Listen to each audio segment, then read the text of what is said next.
Donc c'est le coordonnateur de la coordination des associations de presse.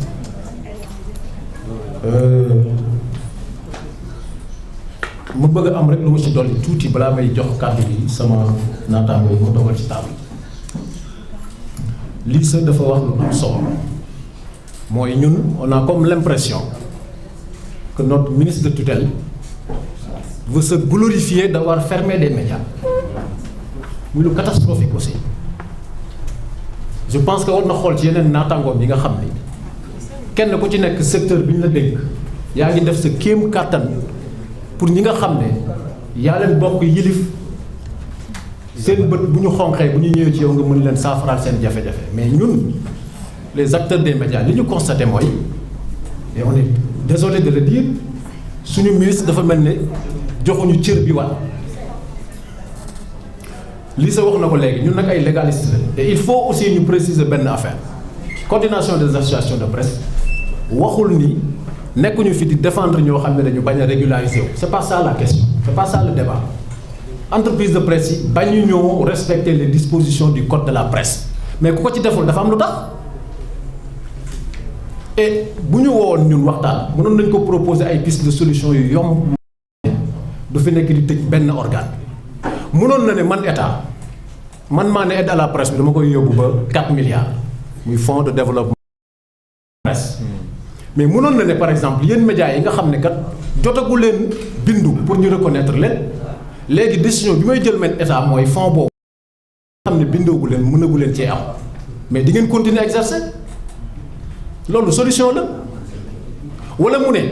man état kat comme dama bëri ay banqaas te presse bi xam nañu ne dañuy signer ak ay convention muy direction générale yi ak yeneen structure état yi ba ci ministère yi yéen ñi nga xam ne kat jotagul leen am reconnaissance mënagu leen am convention bu ko waxoon ñu d'accord mais lu ñu mënta nangu mooy tëj organe de presse loolu dafa jéggi dayoo te defe naa ndamam moom warul nekk ci Sénégal la ñu tëjee lu toll ci 381 organes de presse ñetti téeméer ak juróom-ñett fukk ak benn ñu ne ci ayam moom Aliou Sall ci la ko Sénégal tëjee loolu du ndamam Moustapha Guirassy mooy éducation nationale est-ce que ndamam mooy école yi di tëj le ministre de la santé est-ce que ndamam mooy centre de santé ak hôpitaux yi di tëj non donc ministre bi il faut que mu ubbeeku di waxtaan ak ñi mu war a waxtaanal ñun du ñu ay va-t-en-guerre ay légaliste la ñu gënuñ ñoo bëgg réew mi te lim fi fekk lépp di ko appliquer ñun ñii ñoo doon daje di ko liggéey. conclusion yi bi ñu ko tegee ci taabalam ba léegi muy les assises des médias ba tey jii yu ci yàbbi ci nga ne da nga bëgg a développer un secteur problème la li ñu koy ñaan mooy benn na ubbiwaat plateforme bi nga xam ni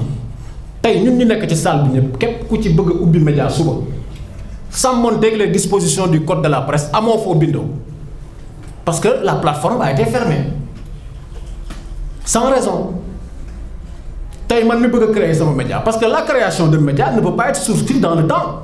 munoo ne création de média man léegi dama leen koy defal par année wala par 2 ans déedéet su ma neexee suba ma créer sama média mais su ma ko créer parce que moom ministre bi moo génne arrêté ne plateforme bii ma créé désormais c'est le seul endroit boo xam ni képp ko war a bindu tey pour ñu mën la reconnaître fii ngay jaar mais boo ko tëjee fa nga nit ñi di bindoo tey donc na ubbiwaat plateforme boobu loolu muy benn ñaareel bi mooy est-ce que tey dañu ne journalistes yi nga xam ne amuñu carte nationale de presse est-ce que dañ leen wax ngeen toog seen kër bu leen exercer ci métier bi ñaata journalistes ñoo fi am carte nationale de presse ñaata ñoo ko fi amul continuer di exercer métier mi est-ce que ñoom dañ leen ko aaye donc vraiment yëfu cuune daal lañ gis pour faire simple yëfu cuune dëgg lañ gis parce que amoon nañ ay piste de solution bu woo ñi mu war a woo waxtaan ak ñi mu war a waxtaanal mais mënoon nañ ko tegal ci table bu ko defoon ñii bindu dinañ continuer di bindu parce que plateforme bi day continuer di exister bu ko neexee moom mu jël d'autres mesures liées au fonds de développement de la presse dañuy d'accord mais tëj organe de presse ak ce Sénégal là fi mu toll ci démocratie loolu la kenn mënut a nangu loolu nag combat la boo xamante ne aussi cap waru cee wéet benn yoon et je lance un appel à tous les médias du Sénégal toutes les entreprises de presse ay télévision ñun ñii ñoo doon mener le combat bi ñu fi jàppee ay journalistes tëj leen du ma tudd seen tur vous les connaissez ñii ñoo demoon seeti le procureur général waxtaan ak ñoom pour ñu libérer leen ces gens-là n'ont pas le droit de nous abandonner dans ce combat-là ci lañ bokk waaye nag ku jël sa responsabilité dem tafu ci état lu état wax nga ne baax na nekk jógee di dal ci sa kaw aussi di nga xam ne lépp dëgg la kon cette solidarité là dafa war a nekk une solidarité bu am ci parce que du combat wu nit c'est pas un combat de personne combat de principe la tëj média moo dul yoon bu fekkente ne am nga d'autres pistes de solution yoo mën a exploiter mais pourquoi vouloir s'entêter ne non yéen mel ne on est dans un camp militaire hein tu veux mettre la presse au pas da ngay def lii wala mu tëj la Sénégal musul doxee noonu et c'est la première fois nag c'est la première fois ñu gis un ministre qui se comporte de la sorte ba Sénégal des Sénégal ba léegi bu ko Moussa Bocar Thiam defoon dañuy xeex ak moom ñu fa remplacer donc duñ ko permettre moom aussi mu koy def kon na waxtaan na yaatal association de presse dañu ubbeeku tëju wuñu mais nag boo ñu woo li lii sa wax dëgg la koo xam ne boo ko wooyee du la jël boo ko bindee du la tontu boo ko laajee audience mu mel ne ku la déggul mais kooku nu muy waxtaane moo tax on Sonko aussi on lance un message au président de la République du Sénégal qui est le président de tous les Sénégalais seen ndam ak fi réew mi toll tey ci ñoo xamante ne ñàkk nañ seen liggéey dafa naa ne seen 381 organes de presse nga ne da nga koy tëj ñaata nit ñoo fay liggéey ñaata père de famille nga nar a sànq seen njaboot parce que mbir mi du rek journaliste yi boo tëjee entreprise mais yaa ngi lor famille wu lëmm mais ces conséquences sociales là est-ce que aussi ñoom ñu ngi ciy bàyyi xel donc nañu waxtaan ñun la bëgg ak le ministre de tutelle et foofu laay yem yeneen ñi aussi je vais laisser la parole à mes collègues ku ci am loo ciy dolli le doyen Kane le CEDEPS bi nga xam ne mi ngi def liggéey bu am solo donc doyen on passe la parole. Merci grand Sos. Merci bien dit. Voilà.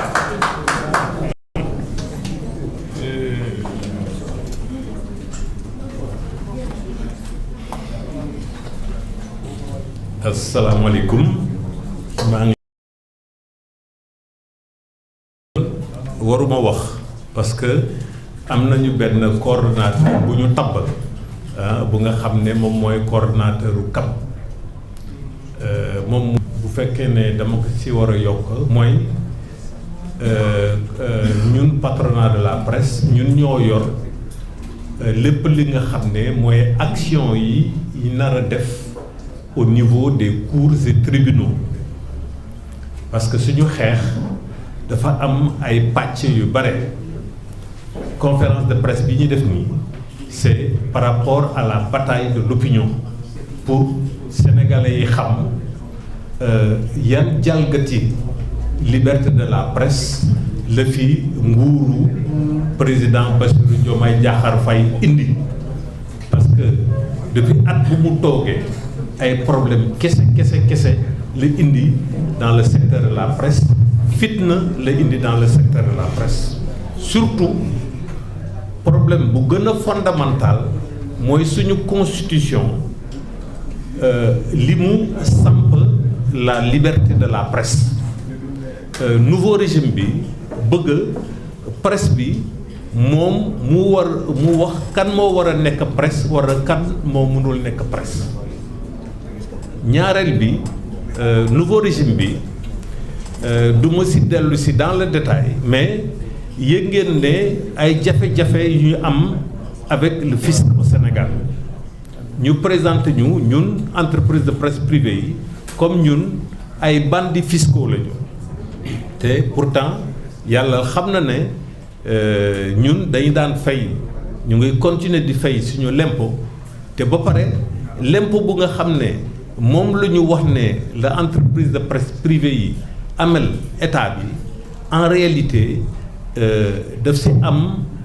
intoxication fausse information yu bare fausse information yi nga xam ne ministre de la communication si boppam dégg nga moom moo ko doon di diffuser dette fiscale aux entreprises de presse yi mu ngi toll au 31 décembre 2023 10,5 milliards de francs CFA mais 10,5 milliards de francs CFA ministre bi buy wax mu ngi mel ni presse privée moo amel 10,5 milliards alors que li am ba am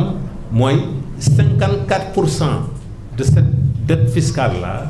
ñi nga xam ne moom la ñuy wooyee entreprise de presse de publique ñoom ñoo ko amel état bi boo jëlee ku mel ni RTS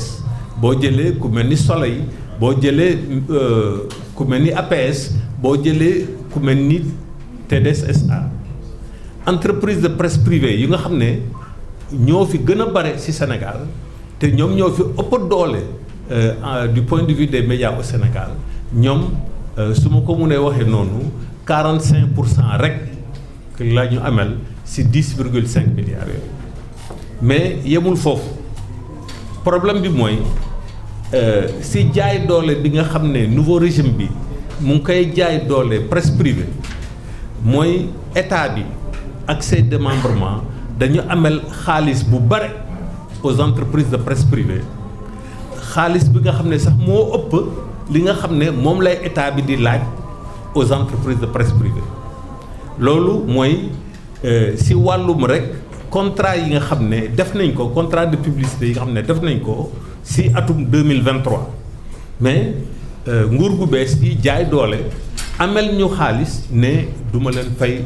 xaalis boobu de la même manière yéeg ngeen ne aussi Ibrahima Lissa fàttali na ko ne premier ministre moo jël dogal wax démembrement état bi yépp ngeen résilier de manière unilatérale seen terme laay répété de manière unilatérale seen contrat de publicité yi ngeen am ak entreprise de presse privée ñu waxati aide à la presse li ñu woyee aide à la presse te ñu koy voté dans la loi de finances 2024 nouveau régime bi ne moom du ko séddale parce que moom dafa considérer ne médias yi fi nekk dañu lëkkaloo woon ak ancien régime bi donc ñoom dinañ fexe ba fagaagal te médias yooyu donc boo leen xoolee dama leen di xoj au niveau fiscal dama leen di xoj au niveau économique dama leen di xoj ba tey li ñu fi indi au niveau juridique pour que dootu doon mun a exister yooyu yëpp nag vraiment xew fii ci réew mi moo waral ñu ne rendi te dagat na nit bu nga xam ne dañ la bëgg a rendi nga jóg nga xeex moo tax ñun patronat bi comme que ñun ñoo yor mbirum judiciaire yi nga xam ne moom la ñu mener contre les actes posés par le ministre de la communication ñu daal di dugalaat pour que ñu mën a rapidement permettre aux entreprises de presse yi nga xam ne dañ leen notifier une cessation d'activité ñooñu mën a continuer liggéey de la même manière ñu introduire benn recours bu nga xam ne en annulation pour wane illégalité inconstitutionnalité arrêté bi nga xam ne moom la ministre de la communication jël ne dafay tere bépp organe bépp média bu nga xam ne moom reconnaître la daf lay tere nga diffuser daf lay tere nga paraître donc loolu buñ ko wékkee ci suñu constitution dafa jalgati yoon et malheureusement nag depuis ministre de la communication bu mu toogee régime bi bu mu ñëwee ba léegi am na ay actes yu bare nga xam ne daf ko posé et malheureusement en violation de la constitution en violation du code de la presse donc action yooyu lañ nar a mener et incha allah lépp lu si mënti am dinañ joxe donc xibaar bi au niveau de l'opinion suñu avocats yi nag ay avocats yu mag lañu yu gën a mag fii ci Sénégal ñoom ñooy défendre les intérêts de la presse privée au Sénégal donc loolu laa leen bëggoon donc mottali. Merci président. Cissé, vous avez quelque chose à ajouter? C'est bon. Ça va? Mais Cissé. Donc on va ouvrir une liste les amis pour ceux qui veulent poser des questions. Mais pour les